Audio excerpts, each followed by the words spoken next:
sheekada Qays iyo Leela waa mid ka mid ah sheekooyinka ugu caansan jacaylka oo dunida in badan saameyn ku yeelatay darajo ahaan.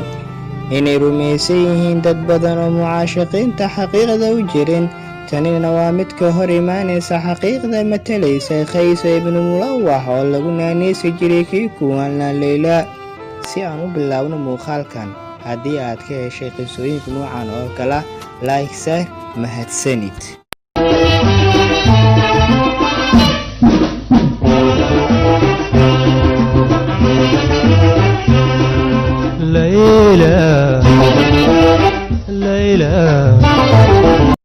waxay dhacday qisadani xilligii boqorkii Cabdilmaalik bin Marwan ee dowladii Umaamiyiinta, waana mucaashiqii Qays bin Mulawah bin Musaaxim bin Cadas bin Rabiica bin Jacad bin Kacb laga gaaro alcaamiriyiinta.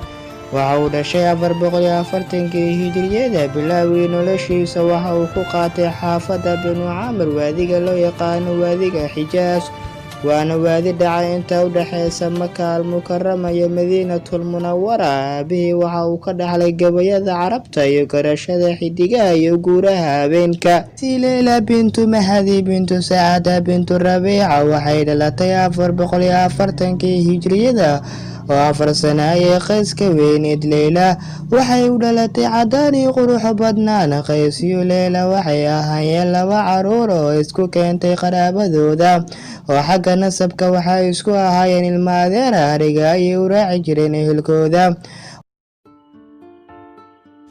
waxay ahaayeen 2 saaxiib ah oo isla ciyaari jireen, oo isla soo koreen, oo isla soo weynaadeen.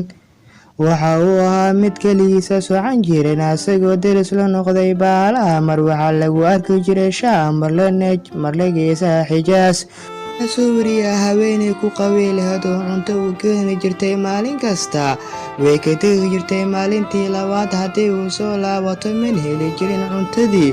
maalin maalmaha ka mid ah waxay aragtay inuusan taaban cuntadii. waxay u sheegtay eelkiisii arrinkaas. waxay u baxeen inay raadiyaan ilaa meydkiisa. waxay ka dhex heleen waadiga dhagaxyo badan ku yaala. waxa uu ahaa sanadkii 8aad ee hijriyada. waxa uu geeriyooday asagoo doob ah, taasoo in uu guursan doonin haweeney aan ahayn Leela.